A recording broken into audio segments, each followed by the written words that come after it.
కొంచెం ముందు తీసుకోవాలి నన్ను కూడా నేరస్తుని చేశారు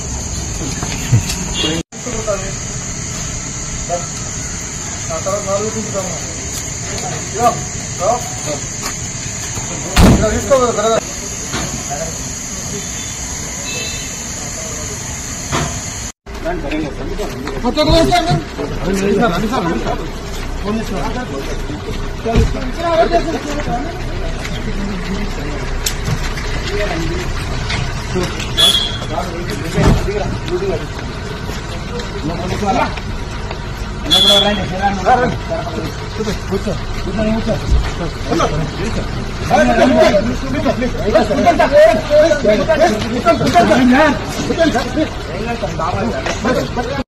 పొద్దున వీడియో చూసినాం ఆ రైతులది. వాళ్ళు నడవలేకపోతున్నారు. ఖచ్చితంగా పోలీసు వాళ్ళు వాళ్ళని కొట్టారు. మెడికో లీగల్ పరీక్షలు వెంటనే చేయాలి. నేను మేజిస్ట్రేట్ గారిని కూడా కొడతా ఉన్నా, దయచేసి మీరు ఆదేశించండి. వాళ్ళని రిమాండ్కి పంపే ముందే, వాళ్ళని మళ్ళీ తిరిగి జైలుకి పంపే ముందే వాళ్ళకి ఎక్కడెక్కడ వాళ్ళ శరీరం మీద దెబ్బలు ఉన్నాయో వెంటనే మెడికల్ ఎగ్జామినేషన్ చేయించాలి. వెంటనే మాకు ప్రభుత్వ వైద్యుల మీద నమ్మకం లేదు, ప్రభుత్వ వ్యవస్థ మీద నమ్మకం లేదు. ప్రైవేట్ వాళ్ళని పంపించండి, థర్డ్ పార్టీని పంపించండి, మేజిస్ట్రేట్ గారి చాయిస్. దయచేసి ఎగ్జామినేషన్ చేయించండి. వాళ్ళని చిత్రహింసలు పెట్టారని చెప్తా ఉన్నారు. నడవలేకపోతున్నారు. మీరు చూడండి వీడియో. అంటే మీరు భూములు లేకపోతే కొడతారా? ఇక భూములు లేకపోతే వాళ్ళ భూములు గుంజుకుంటేందుకు జులుం చేస్తావు. అందుకే వారి రోమ్ నగరం తగలబడుతుంటే నీరో చక్రవర్తి ఫిడేలు వాయించిండంట. ఈయన కథ కూడా అట్లే ఉంది. వాళ్ళ కొడంగల్లో అగ్గి అంటుకుంటే, కొడంగల్లో ఇవాళ 16 మంది రైతులు జైలుకు పోతే, కొడంగల్ ఎమ్మెల్యే ఎన్నో ఆశలతో ప్రజలు గెలిపించిన ఎమ్మెల్యే, ముఖ్యమంత్రి అయి మమ్మల్ని ఉద్ధరిస్తారనుకుని గెలిపించిన ఎమ్మెల్యే ఎక్కడున్నాడండి? నాకు అర్థం కాదు. మహారాష్ట్రలో ఢిల్లీ పెద్దలకు మూటలు మోస్తూ వాళ్ళకి ఇవాళ తాబేదారుగా ఇవాళ అక్కడ తిరుగుతూ ఉన్నాడు. నేను అడుగుతా ఉన్నా రేవంత్ రెడ్డిని, సొంత నియోజకవర్గంలో రైతులు ఆందోళన చేస్తుంటే, రైతులు అక్రమ అరెస్టులై జైలుకు పోతుంటే, మా నాయకుడు పట్నం నరేందర్ రెడ్డిని ఇవాళ ఒక టెర్రరిస్ట్ని ఇడ్చుకుపోయినట్టు నేను తెలియక అడుగుతా ఉన్నా. కనీసం వాళ్ళ భార్యకు ఇన్ఫర్మేషన్ ఇచ్చిండ్రా? అరెస్ట్ వారెంట్ ఉందా? అసలు వాళ్ళు పోలీసులు మఫ్టీలో ఎత్తుకపోతారండి? ఆయన ఏమైనా బందిపోట, తీవ్రవాద? అది అసలు అరెస్టా, కిడ్నాపా? ఇష్టం వచ్చినట్టు ఇంటికి వస్తావా, దుద్యాలకు వస్తావా, ఎక్కడికి వస్తావరా? వచ్చి కూర్చో, రైతులకు చెప్పు, నీ ఆలోచన వల్ల జరుగుతున్న లాభం ఏందో చెప్పు. ఇవాళ మా అందరికీ వచ్చిన అవగాహన, ప్రజలకు వచ్చిన అవగాహన ఒకటే. ఇవాళ ఈ భూసేకరణ పేరిట రేవంత్ రెడ్డి ప్రభుత్వం చేస్తున్నది దళిత, గిరిజన, బీసీల భూములను లాక్కొని వాళ్ళ అనుయాయులకు, వాళ్ళ కుటుంబ సభ్యులకు రియల్ ఎస్టేట్ పేరిట వ్యాపారం కోసం, రియల్ ఎస్టేట్ పేరిట వ్యాపారం చేసుకోవడానికి, డబ్బులు సంపాదించుకోవడానికి చేస్తున్న ఒక కుట్ర. మ్యాక్స్ బిఎన్ ఫార్మా కంపెనీ, దీని పేరు మ్యాక్స్ బిఎన్ ఫార్మా కంపెనీ. పుట్టింది ఇంకా 3-4 ఏళ్ళు అయినట్టుంది. 3-4 కాలే, సారీ 2023, 2020లో పుట్టినట్టుంది. Date of incorporation 2020. ఇందులో ఎవరున్నారా అంటే దీని main director, promoter Satyanarayana Reddy Goluguri. Satyanarayana Reddy Goluguri వీళ్ళెవరు? రేవంత్ రెడ్డి గారి అల్లుడు, రేవంత్ రెడ్డి గారు పిల్లనిచ్చిన అల్లుడు సత్యనారాయణ రెడ్డి గొలుగూరి. ఈ మ్యాక్స్ బిఎన్ ఫార్మా కంపెనీ విస్తరణ కోసం ఈ ఫార్మా విలేజ్లలో భూములు తీసుకొని దానికి అనుగుణంగా వాళ్ళ విస్తరణ కోసం సహకరించడానికే ఇదంతా చేస్తూ ఉన్నారు. ఇంకొక మాట, ఇందులోనే ఇదే మ్యాక్స్ బిఎన్ ఫార్మా కంపెనీలో ఇంకొక ఆయన ఉన్నాడు డైరెక్టర్. ఆయన పేరు అన్నం శరత్. ఈ అన్నం శరత్ అన్నట్టు అనేది కూడా ఇంట్రెస్టింగ్ ఇది ఉన్నది. మ్యాక్స్ బిఎన్ ఫార్మా కంపెనీ ఏమో వాళ్ళ అల్లుడు గారిది. అందులోనే ఇంకొక ఆయన ఉన్నాడు అన్నం శరత్. అన్నం శరత్ ఎవరు అంటే సహృదయ హెల్త్ కేర్ ప్రైవేట్ లిమిటెడ్ అనే కంపెనీలో కూడా ఆయన డైరెక్టర్. సహృదయ health care. ఆ సహృదయ హెల్త్ కేర్ అన్నం శరత్ ఎవరంటే ఒక గీన ముఖ్యమంత్రి పక్కన నిలబడ్డా. ఆయన ముఖ్యమంత్రి పక్కన నిలబడ్డాడు. ముఖ్యమంత్రి గారు మొన్న మెడికవర్ అనే ఒక హాస్పిటల్ ప్రారంభోత్సవానికి వరంగల్కు ప్రత్యేకంగా పోయినారు. వరంగల్ ఎంజీఎం హాస్పిటల్కి పోలేదు. వరంగల్లో రైతులు పత్తి కొంటలేకపోతే పత్తి రైతులు ఏడుస్తుంటే అక్కడ పోలేదు. వరంగల్ ఎంజీఎం హాస్పిటల్లో 6 గంటల కరెంటు పోతే పట్టించుకోలేదు. కానీ ఒక ప్రైవేట్ హాస్పిటల్, మెడికవర్ హాస్పిటల్ ప్రారంభోత్సవానికి ముఖ్యమంత్రి గారు హెలికాప్టర్లో పోయినారు. ఎందుకబ్బా ఈయన మీద ఇంత ప్రేమ అని మేము తవ్వి చూస్తే ఈ అన్నం శరత్ అంట ఆయనే గొలుగూరి సత్యనారాయణ రెడ్డి అని ముఖ్యమంత్రి గారు అల్లుడు, ఇద్దరు కో డైరెక్టర్స్ మ్యాక్సిబియన్ ఫార్మా కంపెనీ. మెడికవర్ హాస్పిటల్ ఏదైతే ఉన్నదో నాకు తెలిసినంత వరకు, నాకున్న అవగాహన ఉన్నంత వరకు రేవంత్ రెడ్డి గారి వ్యవహారం మనందరం కూడా చూస్తూ ఉన్నాం కాబట్టి మొన్న ఒక యూనిట్ పెట్టింది బెంగళూరులో. దాన్ని స్వయంగా డీకే శివకుమార్ గారు పోయి ప్రారంభించినారు. మరిగా దాని వెనకాల ఉన్నదెవరో, ఆ మెడికవర్ హాస్పిటల్ అక్కడ ఉన్నది ఎవరిదో కూడా ప్రజలు అర్థం చేసుకుంటారని ఇదంతా చెప్తా ఉన్నా. ఎందుకు చెప్తా ఉన్నా ఈ అన్ని వివరాలు ఇంత వివరంగా అంటే, ఇవాళ ఫార్మా విలేజ్ల పేరిట జరుగుతున్న వికృత భూసేకరణ ప్రక్రియ ఏదైతే ఉన్నదో, ఇది మన ఆయన డీకే శివకుమార్ గారు అక్కడ మెడికవర్ ఓపెన్ చేసిన ఫోటో ఏది బెంగళూరులో. మళ్ళీ అక్కడ ఇదే అన్నం షరతు, ఇక మిగతా వాళ్ళు, ఇక మీకు అర్థమై ఉంటుంది కథ అంతా కూడా ఏం జరుగుతూ ఉంది. మెడికవర్ హాస్పిటల్, మ్యాక్సిబియన్ ఫార్మా, ఎందుకు ఫార్మా విలేజీలు, ఎందుకు ఉన్న ఫార్మాసిటీ రద్దు చేసి రాష్ట్రమంతటా ఫార్మా విలేజ్లు పెట్టాలనే వికృతమైన ఆలోచనలు మీకు అర్థం అయ్యే ఉండాలి.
జరగండి మీరు ఎందుకు చెప్తున్నావా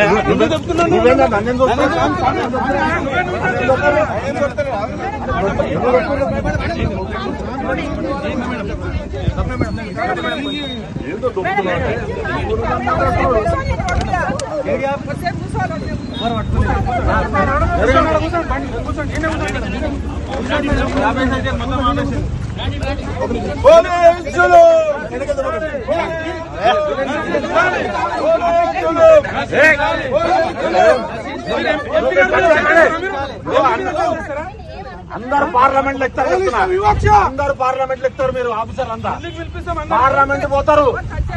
తమాషా చేయకండి, కూర్చోండి.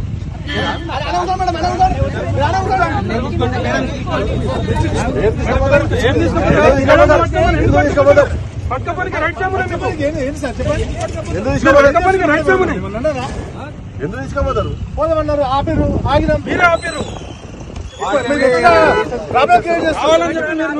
చేస్తున్నారు ప్రశాంతంగా కలెక్టర్ ఆఫీస్ అని చెప్తాడు. ముఖ్యమంత్రి గారికి లొల్లి కావాలి అంతే. ముఖ్యమంత్రి గారు పంచాయతీ పెట్టుకోవాలి రోజంతా.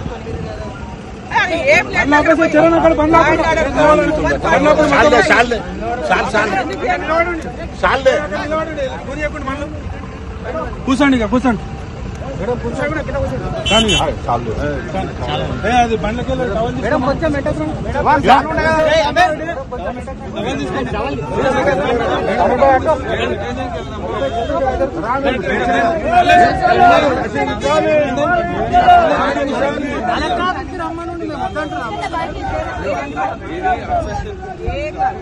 దొంగల రాజ్యం దోపిడి రాజ్యం కూర్చోండి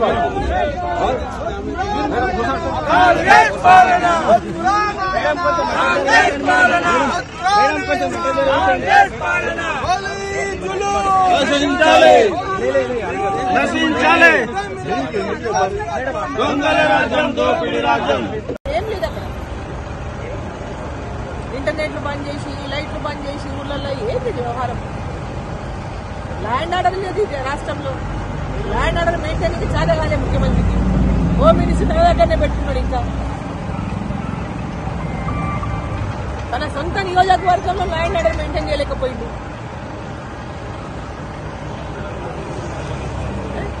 ఇక్కడేమో మేము పెళ్లిళ్ళకి పోవద్దు, మా కార్యకర్తల పెళ్లిళ్ళు ఉన్నాయి, పెళ్లిళ్ళకి పోవద్దు అంటే ఎట్లా? మీరు ఖచ్చితంగా పోతాం కదా, ఎట్లా పోకుండా ఉంటాం? పెళ్లిళ్ళకి పోతాం, అలా పెళ్లిళ్ళకి కూడా పోతాం. ఇది ఎక్కడ నియంత్రిత్వమని నాకు అర్థం కాదు. ఎంపీగా నా కార్యకర్తల పెళ్లి పిలుస్తుంటే పెళ్లికి పోతుంటే ఎట్లా? మీరు 144 సెక్షన్ పెళ్లి చేసుకోవద్దని చెప్పిందా? ఏమనేది పెళ్లిళ్ళు చేయొద్దండి, 144 సెక్షన్ ఉంది, పెళ్లి కాడికి ఎవరు పోతుందని చెప్తుందా? కరెక్ట్ కాదు కదా. మేము చేస్తామేంటి? ల్యాండ్ ఆర్డర్ని బ్రేక్ చేసే పని మేము ఏం చేస్తాం?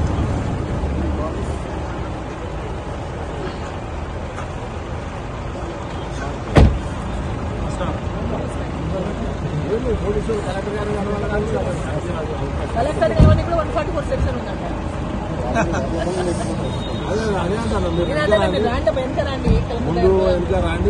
అపాయింట్మెంట్ తీసుకున్నారు కదా సార్, కలెక్టర్ గారు రమ్మన్న ఛాంబర్లు ఉన్నారన్న. ఒకసారి మాట్లాడండి మీరు, వాస్తవమా కాదా? అవునని అంటే మీరు వెంటనే ఎస్కాట్ ఇచ్చి పంపండి. మీరు మీకు అంత ఇది ఉంటే అపాయింట్మెంట్ తీసుకున్నాక కూడా మీరు 144 అని చెప్పి రిప్రజెంటేటివ్ ను కలవడేయమంటే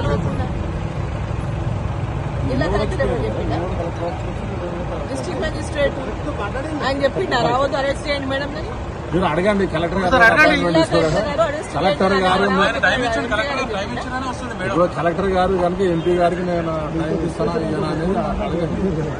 ఒక ఫోన్ మాట్లాడితే అయిపోతుంది కదా. కలెక్టర్ గారికి మాట్లాడండి.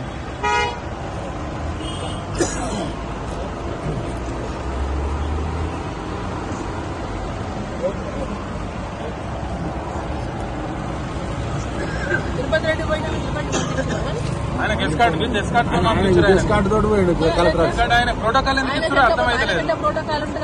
ఎమ్మెల్యే కాదు, ఎంపీ కాదు. తిరుపతి రెడ్డి తిరుపతి రెడ్డి పోతే ల్యాండ్ ఆర్డర్ ప్రాబ్లం కాదు, మేము పోతే ల్యాండ్ ఆర్డర్ 300 మంది వచ్చి నిలబడరాడా కొడగలలు కాంగ్రెస్ నాయకులు. తిరుపతి రెడ్డి ఎట్లా పోతే అంతమందితోనా? ఆయన 144 సెక్షన్ లేదా? ముఖ్యమంత్రి అన్నకేమో 144 సెక్షన్ లేదు, మాకు మాత్రం 144 సెక్షన్ ఉందా? ఏమన్నారు సార్? ముఖ్యమంత్రి గారు తమ్ముడు అన్నపోతేనేమో ల్యాండ్ ఆర్డర్ ప్రాబ్లం రాదు. మీరు గంట కింద తిరుపతి రెడ్డిని పంపించారు కదా, ఇట్లకెళ్ళే పోయిండు. ఇట్లనే పోయిండు. మన్నెగూడెం కాడ మీరు ఆపిర్రు, మన్నెగూడెం కాడ ఆపిర్రు, మీరు పంపించారు. ఆయన కలెక్టర్ ఆఫీసులో ఉన్నాడు.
నిన్న మొన్న నేను హైదరాబాద్లో లేను. జరిగిన సంఘటన మీద కలెక్టర్ గారిని కలిసి అసలు ఎట్లా జరిగింది, ఎవరెవరు ఏ విధంగా అక్కడ వారిని ఊర్లకు తోలుకుపోయే విధంగా ప్రేరేపించారు అనే విషయం మీద నేను అడిగి తెలుసుకోవడం జరిగింది. మిగతా విషయాలన్నీ కలెక్టర్ గారు, ఎస్పీ గారు వాళ్ళు చట్టపరంగా మిగతా చర్యలు తీసుకుంటారు. సార్, లగచర్లలో టీఆర్ఎస్ పార్టీ కార్యకర్తలకి టార్గెట్ చేస్తున్నారని చెప్పి సమాచారం ఉంది. నిన్న తాండూరు ఎమ్మెల్యే గారు ₹1 ఇచ్చి ఈ దాడి చేయించాడు అని చెప్పి సమాచారం సార్. దాని మీద మీరేమంటారు సార్? తాండూరు ఎమ్మెల్యే ఎవరు? తాండూరు మనోహర్ రెడ్డి గారు చెప్పి నిన్న ప్రెస్ మీట్లో ఏం జరిగిందనేది ప్రభుత్వంలో వాళ్ళు భాగస్వామ్యం ఉన్నారు కాబట్టి వాళ్ళకు కొంత ఇన్ఫర్మేషన్ ఉండొచ్చు. దాని మీద తాండూరు ఎమ్మెల్యే గారు మాట్లాడిండొచ్చు. కానీ ఏం జరిగింది అనేది నేను లేకుంటే అందుకోసం ఇప్పుడు తెలుసుకుంటున్నాను. నేను జిల్లా కలెక్టర్ గారిని కలిసి సార్, కలెక్టర్ గారు ఏమన్నా దాడి జరగలేదని చెప్తారు సార్. దాడి జరగలేదు, రైతులు దాడి చేయలేదని చెప్పి కలెక్టర్ గారు చెప్పిండ్రు. కానీ కొన్ని అసాంఘిక శక్తులు మాత్రం తప్పకుండా దాడి చేయడానికి ప్రయత్నించారనే విషయాన్ని వాళ్ళు క్లియర్గా కలెక్టర్ గారు చెప్పిండ్రు. దాడిని తీవ్రంగా ఖండిస్తున్నాం, తీవ్రంగా పరిగణిస్తున్నాం. ఎందుకంటే ప్రజాస్వామ్యంలో దాడులకు తావులేదు. ఒక ముఖ్యమంత్రి నియోజకవర్గంలో అభివృద్ధి చేద్దామని చెప్పి ఒక విధంగా ప్రయత్నం చేస్తుంటే ఇలాంటి అసాంఘిక శక్తులు అభివృద్ధి జరగకుండా నిరోధించడం కోసం ఈ విధంగా కుట్రలు చేసి, ఈ విధంగా దాడులు చేసి, అధికారులను భయపెట్టించి అధికారులను పని చేయకుండా చేద్దామనే ఉద్దేశం ఏదైతే ఉందో ఆ ఉద్దేశాన్ని మేము తీవ్రంగా ఖండిస్తున్నాం. ఫార్మా కంపెనీని అక్కడ టీఆర్ఎస్ పార్టీ ఎట్టి పరిస్థితుల్లో పెట్టొద్దని చెప్పి చెప్తారు సార్. మీరేమంటారు దాని మీద? ఇదే ఫార్మా కంపెనీ పేరు మీద ఇబ్రహీంపట్నం నియోజకవర్గంలో 1000 ఎకరాలను టీఆర్ఎస్ ప్రభుత్వం సేకరించింది. మరి అప్పుడు ఏ విధంగా సేకరించింది?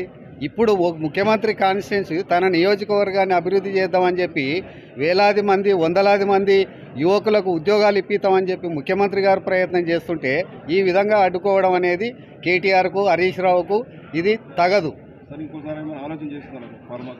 ఏ విధమైనటువంటి వెనుకడుగు వేసే ప్రసక్తి లేదు. అక్కడ తప్పకుండా ఇండస్ట్రీస్ వస్తాయి. ఫార్మా కంపెనీ కాదు, ఇంకా రకరకాల ఇండస్ట్రీలు వస్తాయి. అక్కడ పారిశ్రామికంగా చాలా ముందరికి తీసుకుపోయి ఇది చేసి అభివృద్ధి చేయడం జరుగుతుంది. కాంగ్రెస్ పార్టీ టీఆర్ఎస్ నాయకులని, మాజీ ఎమ్మెల్యేలను టార్గెట్ చేసి ఈరోజు భయమంత్రం చూసి అక్రమ అరెస్టులు చేశారు. ఈరోజు నరేందర్ రెడ్డి గారు కూడా అరెస్ట్ అయింది. దాని మీద మీరేమంటారు? నిన్ననే నేను టీవీలో చూసిన ఐజీ గారు దాని మీద క్లియర్గా ప్రతిస్పందించారు. ఎవరైతే ఆ ఇన్సిడెంట్లో ఎవరెవరికి భాగస్వామ్యం ఉందో వాళ్ళని మాత్రమే తప్పకుండా వదిలిపెట్టేది లేదు, వాళ్ళని తప్పకుండా కేసులు కడతామని చెప్పిండ్రు.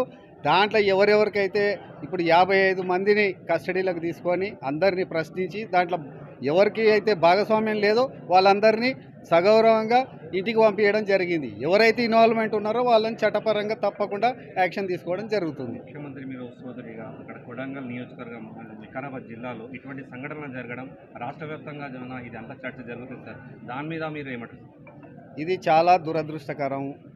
దీంట్లో టీఆర్ఎస్ శక్తులు, యుక్తులు అన్నీ పనిచేసినాయి. వాళ్ళందరూ కలిసి ఈ విధంగా ప్రయత్నం చేసి కొడంగల్ నియోజకవర్గాన్ని, ముఖ్యమంత్రి పేరు ప్రతిష్టలను భంగం కలిగేయాలనే ఉద్దేశంతో హరీష్ రావు, కేటీఆర్ ఈ విధంగా ప్లాన్ చేసి ఈ విధంగా అడ్డుకుంటున్నారని చెప్పి చెప్తున్నాం. సార్, ఇప్పుడు అక్కడ రైతులు కాదు అరెస్ట్ అయ్యేది, టీఆర్ఎస్ కార్యకర్తలు.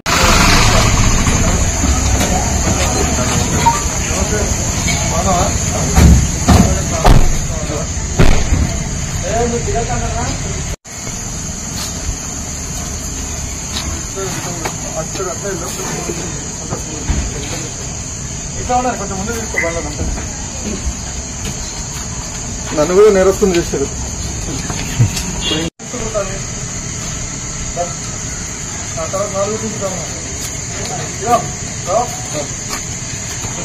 తీసుకో